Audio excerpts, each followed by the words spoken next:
One Story, 11, Genèse 27 à 35, Jacob 1. Nous allons maintenant nous intéresser à Jacob.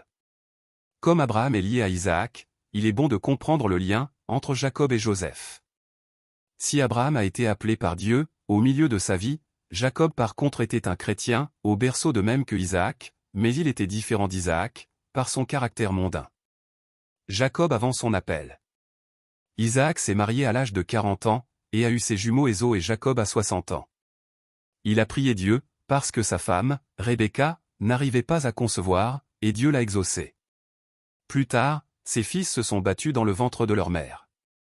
À ce moment-là, Dieu dit quelque chose d'étonnant. Et l'Éternel lui dit, « Il y a 2 nations dans ton ventre, et 2 peuples issus de toi se sépareront. Un de ces peuples sera plus fort que l'autre, et le plus grand sera asservi au plus petit. » Avant même la naissance de Jacob, Dieu a dit que le premier-né, Ésaü, servirait le second-né, Jacob, ce qui prouve une fois de plus que le choix de Dieu dépend uniquement de sa volonté, et non de nos critères. Ésaü vend son droit d'aînesse et Jacob l'achète. Isaac aimait davantage Ésaü, parce qu'il aimait le gibier chassé par Ésaü, et Rebecca aimait Jacob. À l'époque, la chasse était aussi un moyen de subsistance. Si bien qu'une fois parti à la chasse, Ésaü quittait la maison pendant des jours. Rebecca, la mère, aimait Jacob, qui restait à la maison, et l'aidait.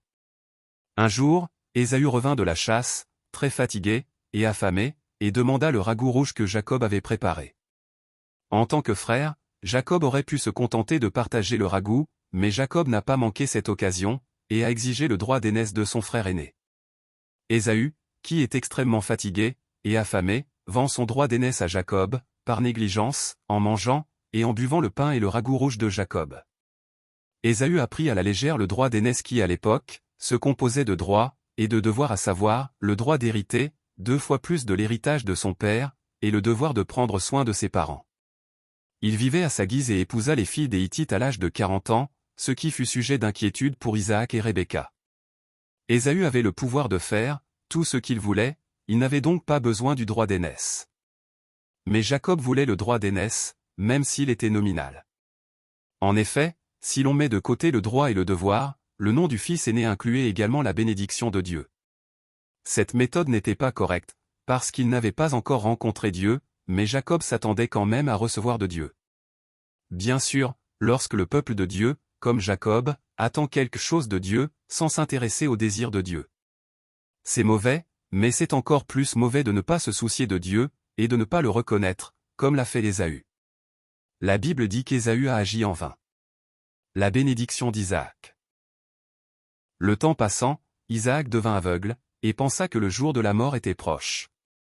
Il appela Ésaü, qu'il aimait, pour lui dire que s'il chassait du gibier, et lui préparait un mets délicieux, il mangerait jusqu'à satiété et le bénirait. Ici, pour un moment, il est nécessaire de calculer l'âge d'Isaac. Car, après cette période, Isaac, qui pensait mourir bientôt, a vécu encore une 50aine d'années. Tout d'abord, nous devons connaître la différence d'âge entre Jacob et Joseph. Lorsque Jacob s'est rendu en Égypte pour rencontrer Joseph, et qu'il s'est présenté devant le Pharaon, on dit qu'il avait 130 ans. À cette époque, Joseph avait 39 ans. En effet, Joseph avait 30 ans lorsqu'il est devenu Premier ministre, et s'est présenté devant le Pharaon. Lorsque Joseph a rencontré son père Jacob, c'était 2 ans plus tard, après cette année de bonne récolte. Cela signifie que Jacob avait 91 ans, lorsqu'il a donné naissance à Joseph. Cependant, lorsque Jacob a donné naissance à Joseph, il a décidé de quitter la maison de Laban, son oncle et beau-père, et c'est à ce moment-là que Jacob est resté, dans la maison de Laban, pendant 20 ans.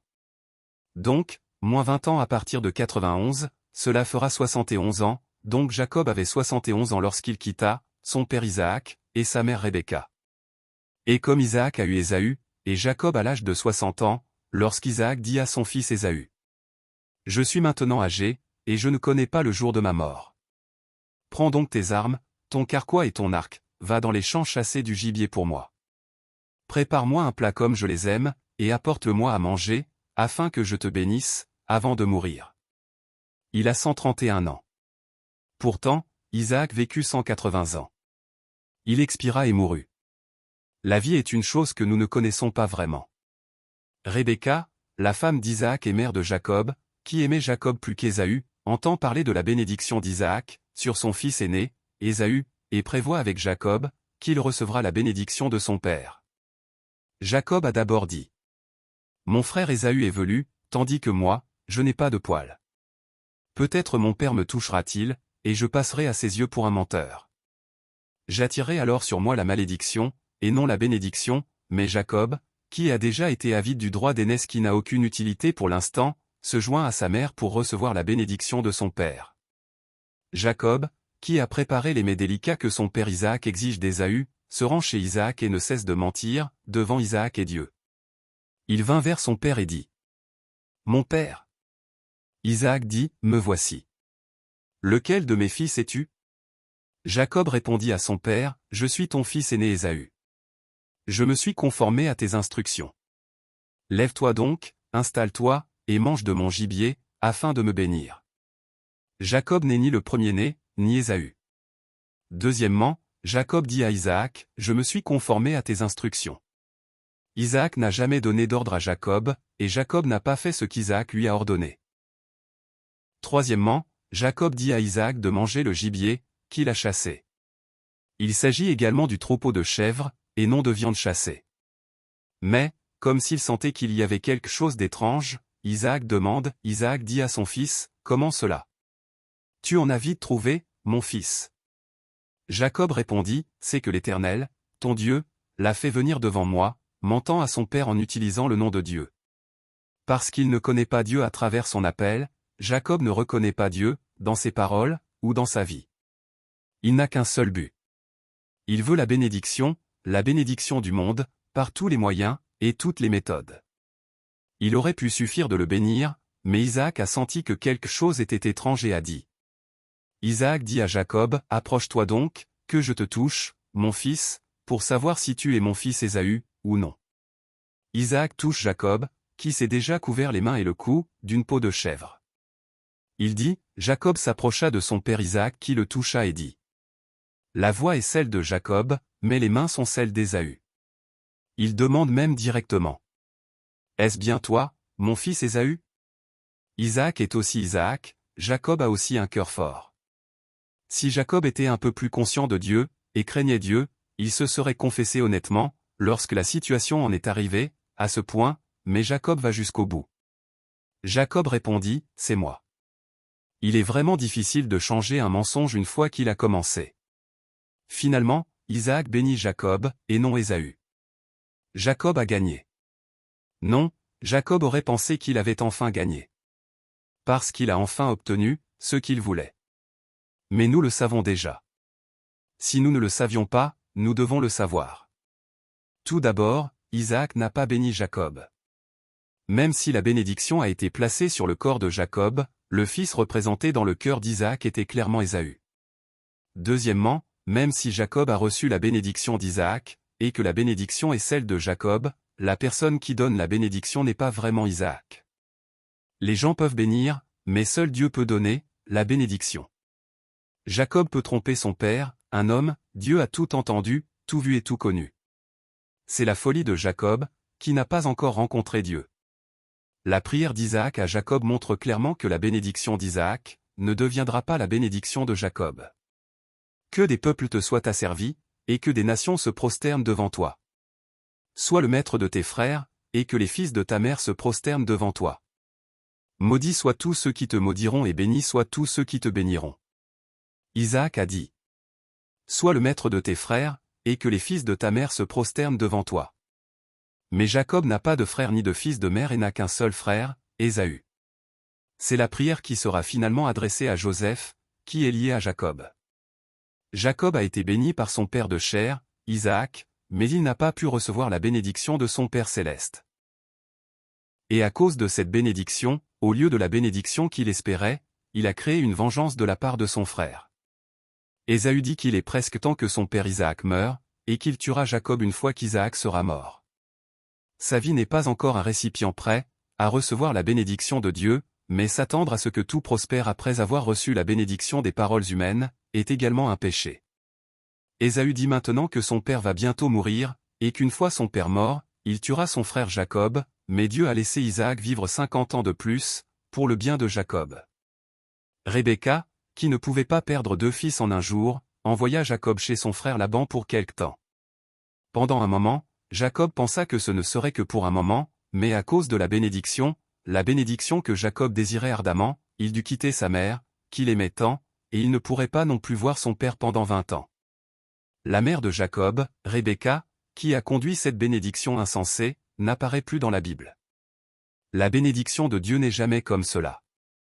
C'est la bénédiction de l'Éternel qui enrichit, et il ne la fait suivre d'aucun chagrin. Jacob qui a reçu son appel. Jacob, béni par son père Isaac, devient un fugitif, et quitte Beersheba pour se rendre à Haran, où habite son oncle. Au coucher du soleil, il trouva un endroit accueillant, et dormait lorsque Dieu lui apparut en rêve, et il écouta. L'Éternel se tenait au-dessus d'elle, et il dit, « Je suis l'Éternel, le Dieu de ton grand-père Abraham et le Dieu d'Isaac. La terre sur laquelle tu es couché, je te la donnerai, à toi et à ta descendance. Ta descendance sera pareille à la poussière de la terre, tu t'étendras à l'ouest et à l'est, au nord et au sud, et toutes les familles de la terre seront bénies en toi, et en ta descendance. Je suis moi-même avec toi, je te garderai partout, où tu iras et je te ramènerai, dans ce pays, car je ne t'abandonnerai pas, tant que je n'aurai pas accompli, ce que je te dis. » Voici ce que Dieu a dit à Jacob. Premièrement, Dieu sera le même Dieu pour Jacob que pour Abraham et Isaac. Deuxièmement, les descendants de Jacob se répandront sur toute la terre, mais nous l'avons déjà vu à travers Abraham, il s'agit de l'expansion spirituelle des enfants spirituels, et non de l'expansion physique des descendants de la chair. Troisièmement, toutes les tribus de la terre seront bénies par Jacob et ses descendants, et cette bénédiction est aussi la bénédiction de la vie éternelle, par l'évangile de Jésus-Christ. Quatrièmement, Dieu protégera Jacob où qu'il aille et l'amènera à retourner, dans ce pays avec certitude. Non pas parce que Jacob est une existence spéciale, ou a une certaine valeur, mais parce que l'histoire de l'évangile qui a commencé avec Abraham, qui passe par Isaac, et va jusqu'à Jacob, dans laquelle le Messie doit finalement venir en tant que descendant de Juda. Dieu accomplira certainement sa volonté avec son zèle. Dieu a dit qu'il ne quitterait pas Jacob, tant qu'il n'aurait pas accompli tout cela. Jacob s'engage maintenant, à respecter la parole de Dieu. Jacob fit ce vœu. Si Dieu est avec moi et me garde pendant mon voyage, s'il me donne du pain à manger, et des habits à mettre, et si je reviens dans la paix chez mon Père, alors l'Éternel sera mon Dieu. Cette pierre dont j'ai fait un monument, sera la maison de Dieu, et je te donnerai la dîme, de tout ce que tu me donneras. En un mot, le vœu de Jacob est le suivant. Si Dieu me nourrit, me vêt et me protège bien, je le reconnaîtrai comme Dieu. C'est la prière stupide typique, d'un humain qui a mangé, le fruit d'un arbre qui connaît le bien et le mal. Elle est égocentrique. C'est devenir un roi en utilisant Dieu comme un serviteur, et non pas être le peuple, les enfants ou le serviteur de Dieu. Jacob a été appelé par Dieu, mais il n'a pas encore accepté que Dieu soit le centre de sa vie. Jacob vit avec un statut d'enfant, et une vie de pécheur. Contrairement à Abraham, Isaac et Jacob ont entendu et connu Dieu, en tant que chrétiens au berceau, grâce à la foi de leurs parents, il a donc été appelé avec le vœu de Béthel, mais sa vie n'a pas changé de manière spectaculaire. Mais l'aide, la protection et les conseils de Dieu, ont toujours accompagné Jacob. C'est comme lorsque les Israélites ont continué, à être avec les colonnes de nuée, et les colonnes de feu, même pendant leurs plaintes, et ressentiments constants. 7 ans comme quelques jours. Après une péripétie, Jacob rencontre son oncle Laban, et tombe amoureux de Rachel, la fille cadette de Laban. Ils s'aiment tellement que les 7 années que Jacob a promises à Laban, pour sa fille semblent très courtes. C'est là que le bâtiment blesse. Pour recevoir la bénédiction du monde, il a trompé son frère Ésaü et son père Isaac, et il a même trompé en utilisant le nom de Dieu, mais Jacob s'en sort très bien. Parce que les gens qui l'ont précédé ont préparé la route que Jacob a empruntée, pour la première fois, il semble injuste que Jacob soit arrivé à destination sans rencontrer de brigands, qu'il ait rencontré une femme qu'il aimait et qu'il ait passé le temps dont il rêvait. Mais nous le savons bien. Ce bonheur n'est pas un bonheur donné par Dieu, mais une occasion de se repentir, avant de passer à une plus grande discipline. Jacob a dû reconnaître sa folie, devant Dieu, et retourner à sa place, mais les humains ne connaissent jamais la vraie nature de leurs péchés, et ne les vomissent jamais, avant d'être presque battus à mort. Pourquoi me fais-tu cela? Après avoir passé 7 ans heureux, avec Rachel, et respecter le délai fixé par Laban. Jacob épouse officiellement Rachel et passe la première nuit avec elle.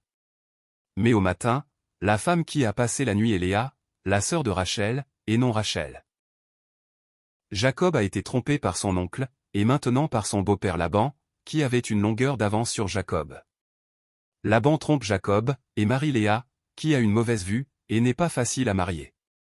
Jacob finit par former un couple, mais pas comme un couple, avec Léa et, après 7 jours, Rachel devient sa femme. Malgré ses désirs, Jacob a eu 2 femmes. Jacob demande à Laban, « Qu'est-ce que tu m'as fait ?» Mais nous savons à quel point Jacob a ignoré Dieu. Seul Jacob ne le sait pas. Ce genre de désespoir imprévisible se retrouvera également dans la vie des fils de Jacob. L'accaparement de Jacob par Dieu. Maintenant, Dieu a commencé à acculer Jacob. Dieu n'a pas acculé Jacob pour le détruire, mais pour établir le passage de Jacob du monde à Jacob en Dieu. Cependant, ce sera une période très difficile pour Jacob. Tout d'abord, il a eu 2 femmes sans le vouloir.